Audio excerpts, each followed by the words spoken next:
Hi, Rix here. Well, I came across a really great sourdough bread recipe while skimming through YouTube a few weeks ago, and I have made several loaves using this recipe that have been absolutely fantastic. As a matter of fact, I rank it as one of my very top sourdough recipes that I personally enjoy. And in this video, I'm going to share with you how that is made. But first off, the credit goes to the channel ILoveCookingIreland. And it's a Patrick Ryan who demonstrates how to make this bread. Now, in this particular recipe, I did modify it a little, but only in quantity, not in ingredients or anything like that.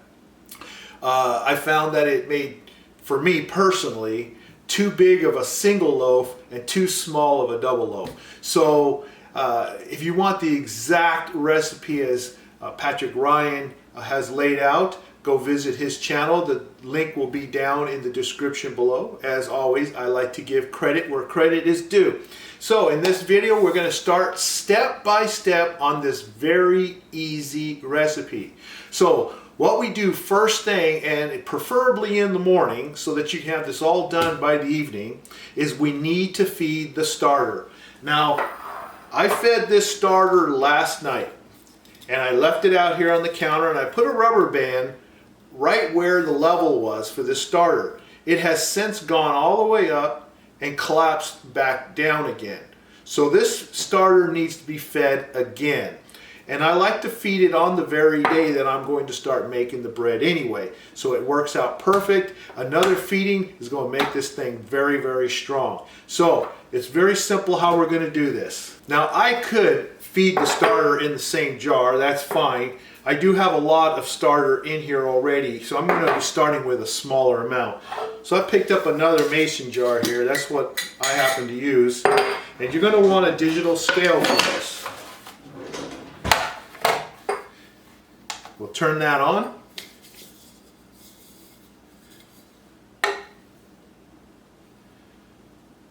Okay, and I'm going to tare it. This recipe calls for a lot of starter. Let me pull out my little book here, because I have it all nicely typed up and everything. And the full recipe, my modified quantity recipe, will also be down in the description below. And I call it right here, Patrick Ryan sourdough bread. I don't want to forget where I got it from. Okay, from ILoveCookingIreland YouTube channel. You go over there, you tell them I sent you. Alright, so this recipe here, which is going to take 900 grams of bread flour, is 360 grams of starter. 360 grams of starter. So I'm going to need to make sure that I will have at least, I would say probably going to want at least 400 grams of starter in here when it's all said and done, so there'll be like 40 grams left for me to keep feeding later on. So with that in mind, what I'm going to end up doing is I'm going to end up putting in, let's see, that's going to take 135, we'll just say 135 of each component. All right, that'll give us 405 grams. That's close enough. Okay, so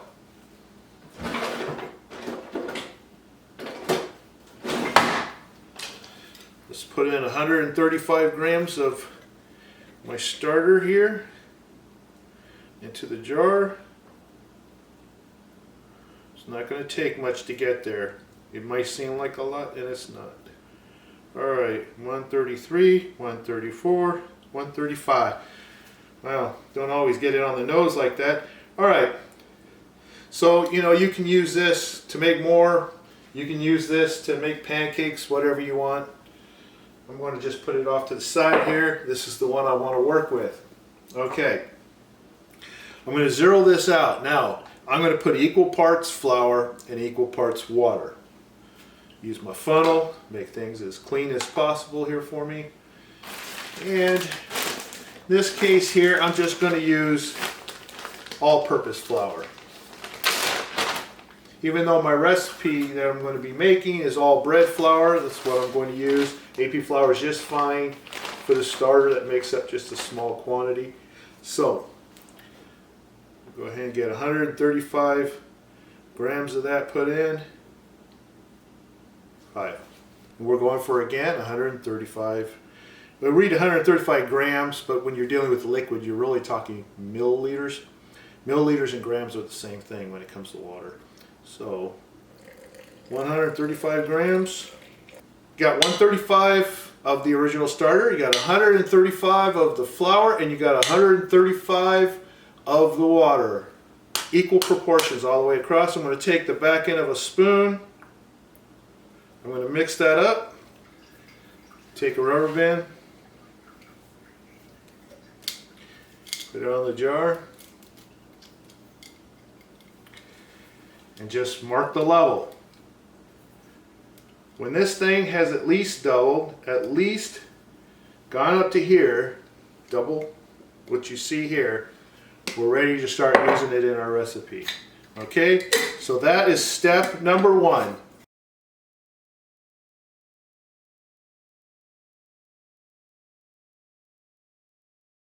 Okay, it has been about 3 hours that has elapsed since I fed my starter, and I'm going to go ahead and start preparing this recipe. As you can see that the starter has doubled, so that's a good sign that we need to get going with this.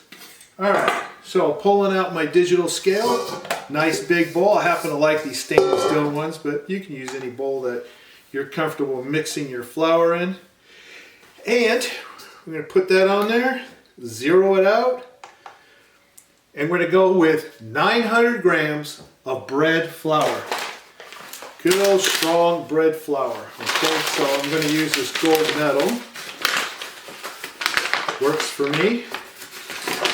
Now you can do all-purpose flour, but this particular one calls for a stronger flour, so I'll leave that up to you.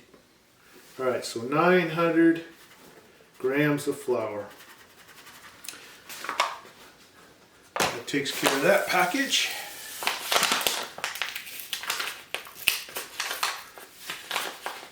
Never like the way they package these flours. You know, you try to open them and then you rip a bigger hole in them than you really need, and then you have to find another way to store it. So let's keep going. We're going 900 grams. This is a really easy recipe. Now, this is not one of those no knead recipes. There is kneading involved, which I happen to find is the reason why this is one of my favorite recipes. Not because I like kneading, though I don't have a problem with it. It's because I find the breads come out better when you knead it. And you know, when you see a lot of these videos on YouTube that says no knead bread, a lot of them, that's pretty misleading, because if they tell you to do a bunch of stretch and folds every 30 minutes or so, stretching and folding is kneading. And to call that no knead is just simply not true. Alright, so we're almost there. So you can do stretch and folds. You can knead it, which is stretch and fold kneading. But for a real no knead bread, you don't do stretches and folds, you don't do kneading. You just let time and water and flour do its thing.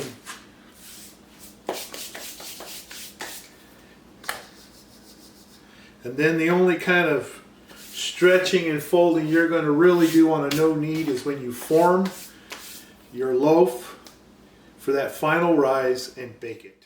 Okay, this is water that is warm to the touch. Okay, you don't want it boiling hot. And cold will just draw this whole process out longer than you really need. So a nice, nice mildly warm. Tip it just mildly warm. Put your fingers in. Should be fine. All right, 518 grams.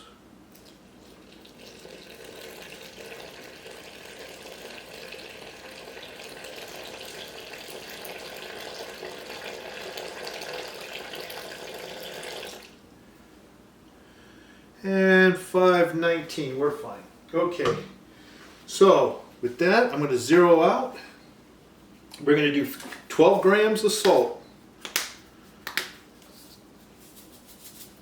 What I really like about this recipe is every single time I've done it, it has made wonderful bread. Okay, I'm using sea salt. And now we're going to go with 360 grams of this. Of newly percolated, and that should leave me about 45 grams left to refeed and put back in the refrigerator, if I calculated correctly.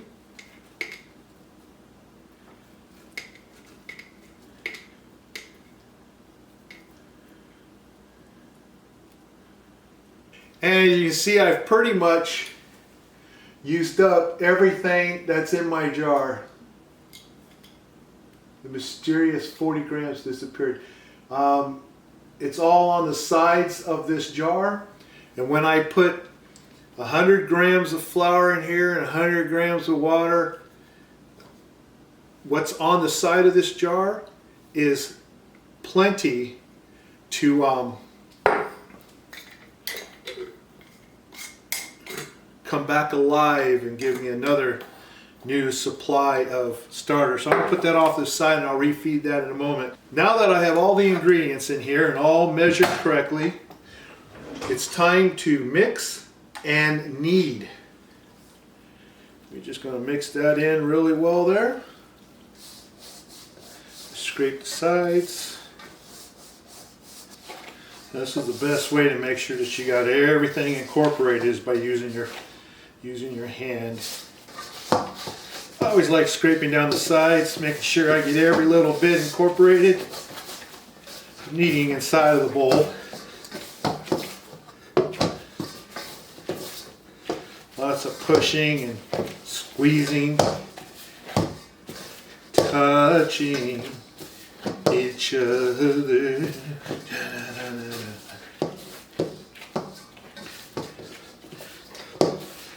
Little journey throwback there.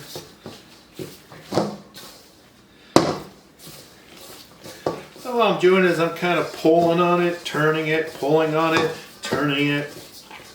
However you want to do it, it don't really matter. Just keep it moving, keep it mushing and folding and creasing and just working that dough so you get that nice gluten network to start to form. You can see, scraping it, pulling it, folding it, scraping it, pulling it, folding it. Stretching folds, that's kneading. Even if you just do it 4 times every 30 minutes, you're still kneading. This here, if you'll notice, we're doing our kneading, our folding, our stretching, and our auto-lease all at the same time. Okay? Because once we get this to where we want it, we're going to leave it alone for 3 hours and not touch it. Okay? And let it proof for 3 hours. Then we're going to knock it down, we're going to shape it, place it in a bowl, and we're going to proof it another 3 hours. So you're talking 6 hours there. Look at that. Okay? Now, here's what you're going to do. You're going to test for your window pane. Make sure we get that there in the camera there. And you just kind of see if you can get it into a nice, thin membrane where you can see light through it without prematurely tearing it. Okay? Look at that.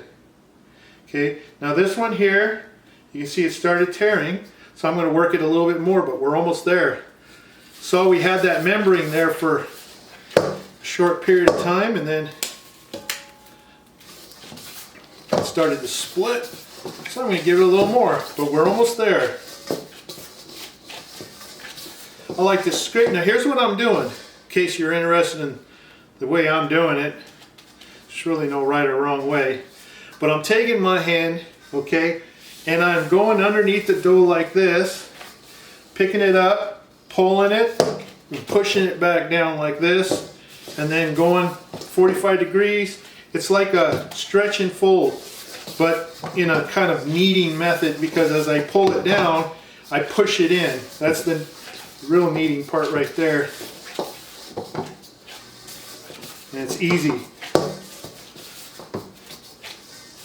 So you're really building a great structure in the dough. If you want to see it on the outside of the bowl for the front camera as well, there it is.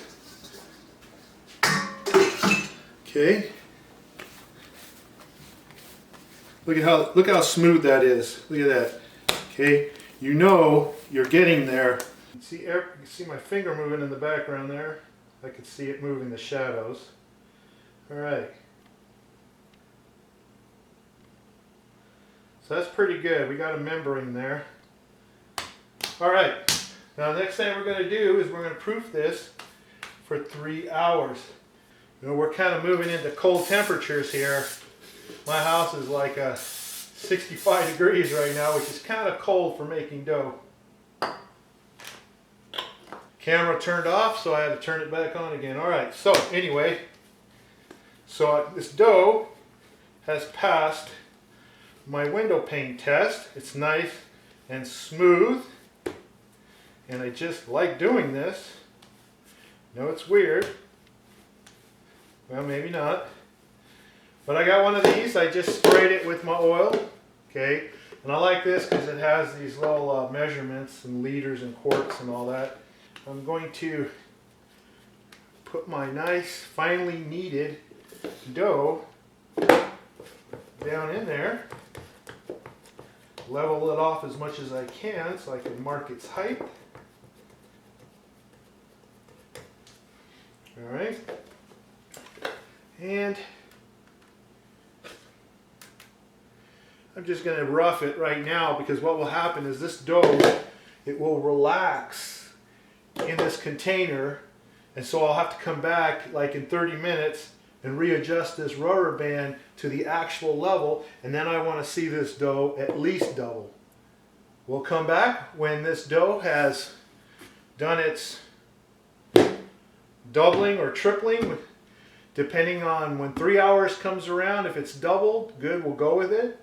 If 3 hours comes around and it hasn't even doubled, I'm going to let it go longer. I want at least a doubling, but if it were to triple within 3 hours, that's a bonus. Okay, so I'll just leave it here on the counter. In 30 minutes, I'm going to come back just to readjust this rubber band after the dough has relaxed, so I get a good measurement. And then I'm going to stick it on top of my refrigerator because it's usually warmer up there. All right, we'll be back. Okay, so it has been easily over 3 hours. So now let's take a look at this dough.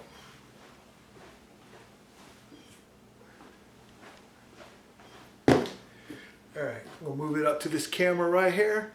And as you can see, it has doubled. There's the rubber band, there's double. Easiest way to tell that this thing has actually done something in those 3 hours. Okay, now make sure a clean countertop. Next thing you need to do is we're going to take this down and divide it in two. So I'm just going to go ahead and pull this beautiful dough out.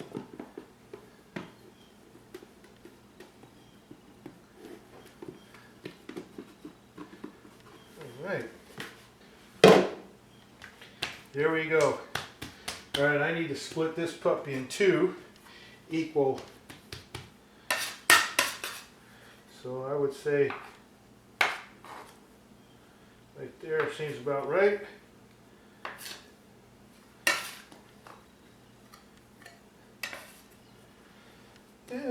go ahead and make sure about that.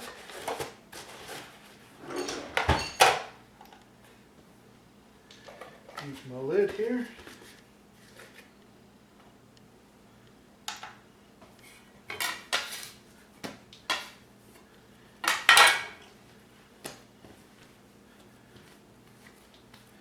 Oh, that is really nice. All right, 857 grams there.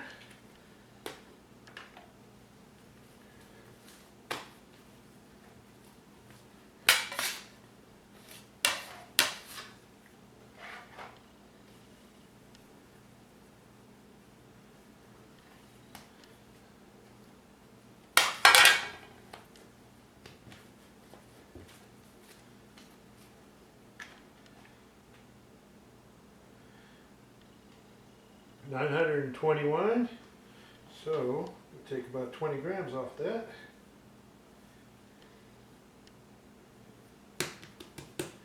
Close enough. All right. All right, this is the part where we're going to form two loaves. Okay, so let me just go ahead and move that off to the side for right now. Now there's lots of ways you can do this.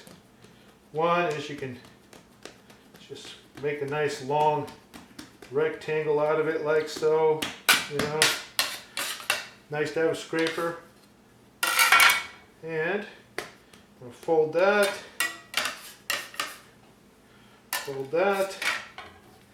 grab this in, fold that, and fold that. All right, turn it over. And then use the counter to give it a nice tight skin. Now if you can see that on the camera there, I'm just kind of pushing it across the counter with my scraper here, and it causes the skin to get all nice and tight, and that's what you want. So we're going to just do that. That looks good. We'll leave that right there, and we'll do this other one now. Use your scraper to help you with the stickiness.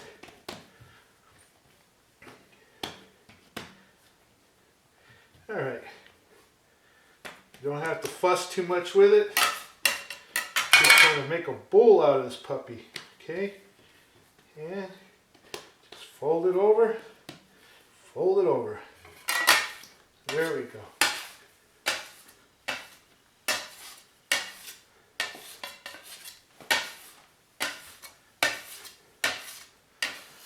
Get that nice tight skin on the top. Look at that. Okay. Nice. Okay. Now, while that rests for a few minutes, I want to get these bowls prepared here. These bannetons. I got a couple of them here. A couple of different sizes. Now, I have to decide, do I want to bake this in my Dutch oven, which is the way that I normally like to do it, or should I bake them right on the pizza stone? Get some rice flour, and you want to rice it up. Okay, so should that lid's on? I don't want to have it spill all out. You want to just be real liberal with this. Okay. Put that off to the side. Now I got this new one here. It's got this cloth, and I've never really used the cloth before. I always used that. I guess I'm going to experiment with the cloth and see how that works out. Not sure. First time for everything. Well, at least we've got two of them, just in case.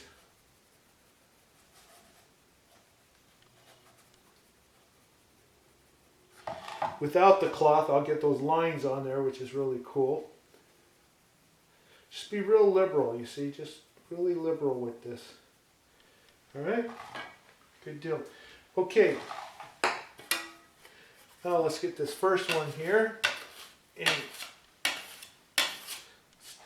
let's continue tightening it up a little bit. Now, as you can see, I modified this recipe so that I can get 2 bigger loaves out of it. And you can see that it's necessary because they're not that big right now, but they're going to grow a little bit. So the original recipe was a little too small for 2, but it made quite a large single loaf. Didn't want anything that large. All right, but look at this. Nice and tight. And if you get these bubbles showing up, you can just squeeze them if you like. Won't hurt anything.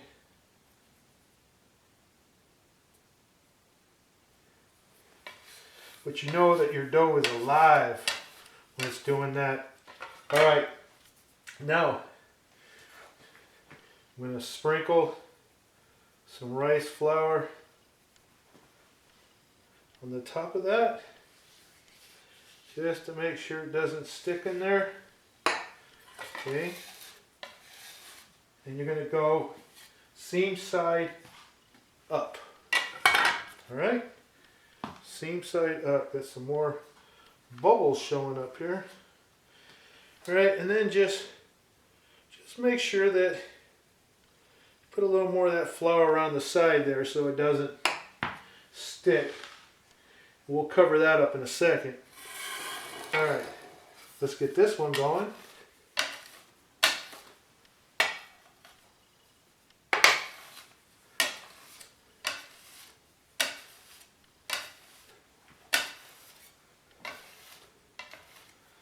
That's a nice tight skin on there. Look at that. Okay, that means excellent gluten development. Real simple. Simple to do this. All right. And again, we're going to go face down, seam up. Okay. Look at that. Beautiful.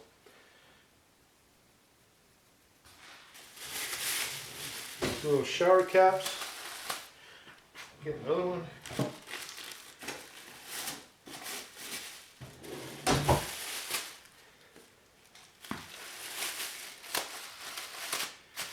Okay, now normally I would put this in my proofing box, but I gave it away and I have a new one arriving tomorrow, which is a folding proofing box.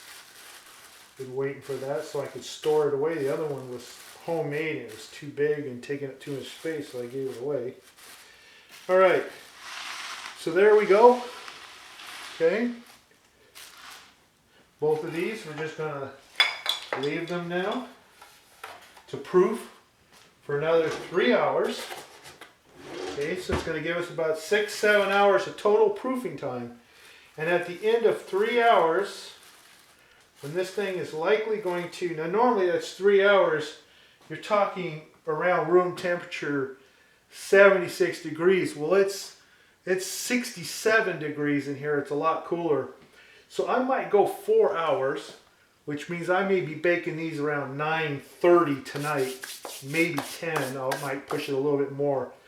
But I want to make sure that these things at least rise 30%, whatever, when I press into it. And then I want to make sure that it doesn't snap back right away. But at the same time, it just has a little bit of return, but not that much. And then I know, okay, she's ready to go. Okay, so it's been 3 hours since I formed the round and put it in this bannequin. Now the other one I've already put in the refrigerator so that it will retard its further proofing. But this one here, as you can see, if you just press your finger in like that, you notice that it only comes back just a little bit. It's ready to go. I'm going to put it on one of these pizza pills. You can use the back of a baking sheet if you like. And making sure that this is well floured here so it doesn't stick on here. I'm just going to lay this on top, tip it over. That came off perfectly.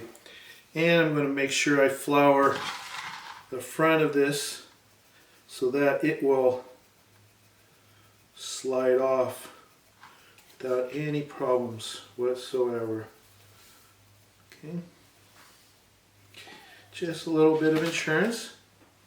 There we go. All right. Get along. Be assertive.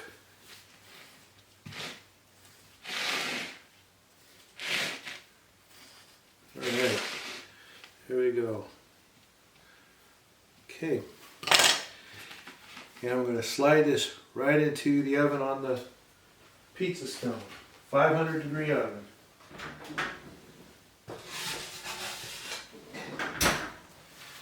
Now I'm going to get me some water. I got some lava rocks in there, so I'm going to create some steam.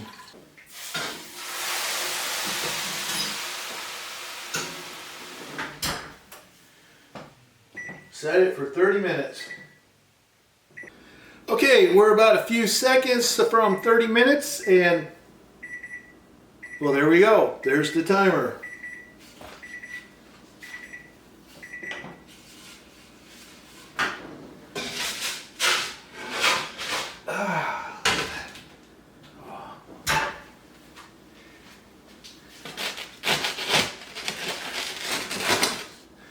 And there. Take some of that excess flour off. There you go.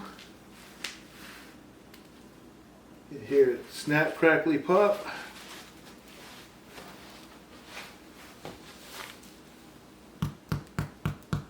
Hollow in the bottom.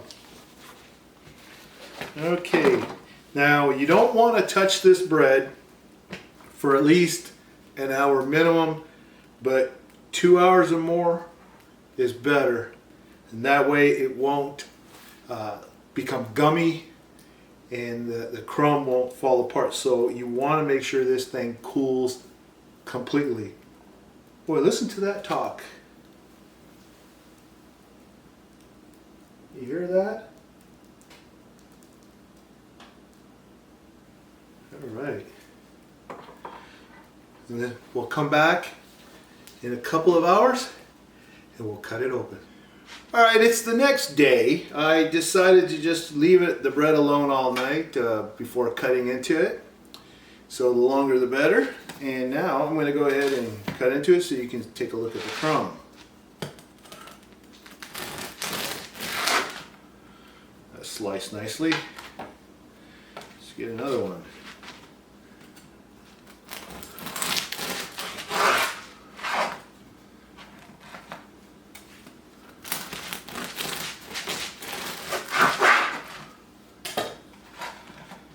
Okay, take a look at that right there.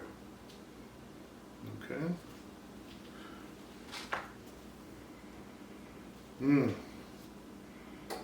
Yeah, that's a sourdough bread. Most definitely. Okay, so this one here is a little on the tighter side, so it's great for sandwiches. Now, what I'm doing is, remember, I'm making 2 loaves. Now, one of them I did on the pizza stone. Okay, so I have a Dutch oven preheating at 500 degrees. I'm going to leave it in there for about 45 minutes to an hour. Then I'll take the dough that I have in the refrigerator that's sitting in the other mannequin, and I'm going to put that in parchment paper and drop that immediately in. Of course, I'm going to slice it. It's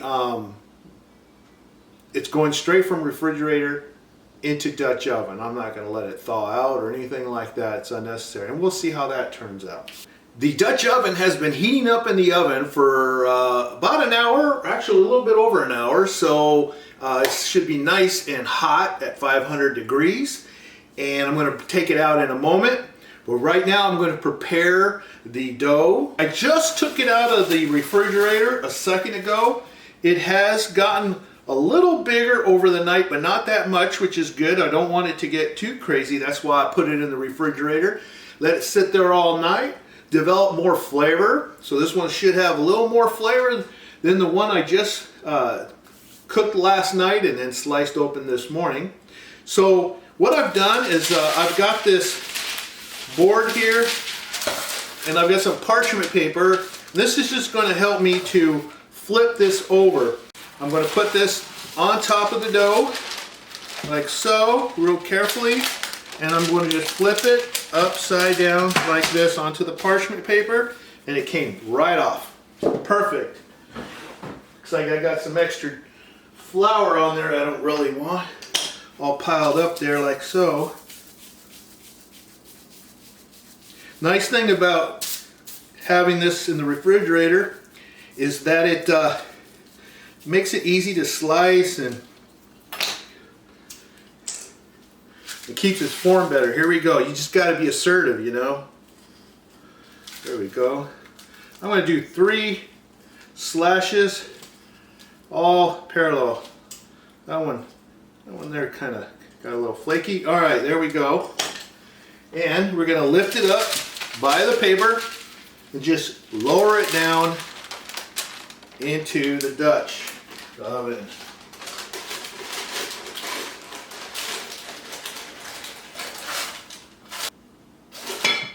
We're going to get it back in the oven, 500 degrees. And we're going to keep it in there for about 20 minutes, so I better set the timer.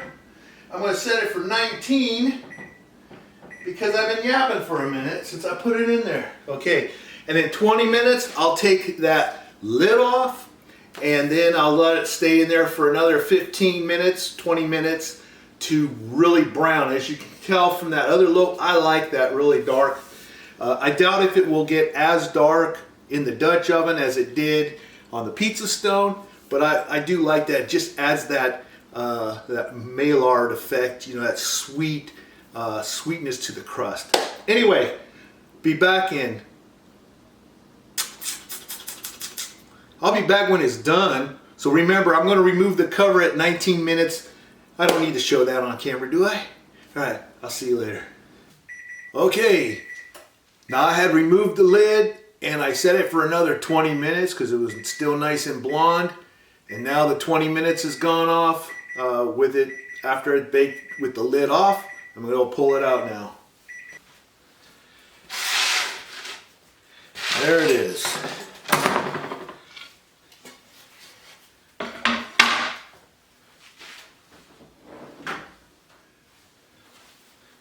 Leave that oven open and use some of that heat for the house. Temperature's cold. Well, look at that loaf. Now that's even a prettier one. I always like the Dutch oven. See if we can see that right there. That nice looking? Look at that.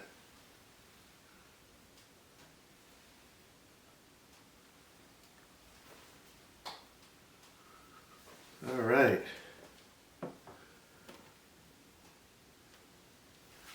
Now I'm going to let this cool for a couple hours or so. You don't want to cut into it until it's completely cooled down. I don't even cut into it when it's warm. It needs to cool down 100%, and that just gives me the best crumb and texture and everything. It doesn't get too gummy or anything like that. Okay, so it's been a few hours since we took the bread out, and it's nice and cooled down, and that's exactly how you're going to want it before you start to cut in. Because if you cut into bread after it just comes out of the oven, all that wonderful moisture just leaks right out of there. The bread becomes really gummy, and you just wasted all that time making the bread. Unless you're into gummy bread, then yeah, go for it. Okay. So let's go ahead and cut into this. The crust is really crunchy feeling, really nice and solid, feels good. I'm going to go ahead and slice into it. We're going to check out this crumb here. Slices really well. Oh, that feels really good. That's a nice crumb. I'm going to cut off a couple of slices here.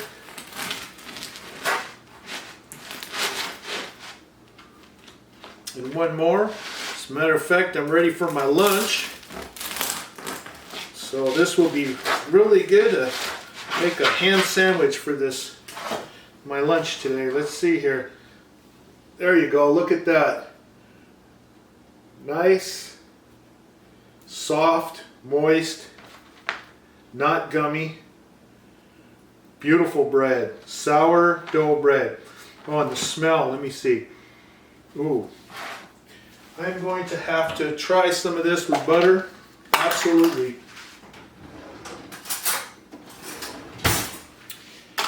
I am so tempted here. I got to do it.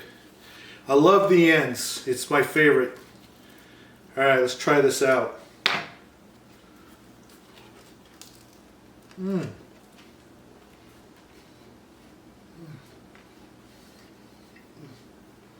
There you have it. The Patrick Ryan sourdough bread. And make sure go check out his video if you want to see the original video that I got this idea from. But this one is a keeper, and it is in my book now, so that I can continue to make it over and over again. And I appreciate you watching this video, and I will see you in the next one. Thanks. Bye.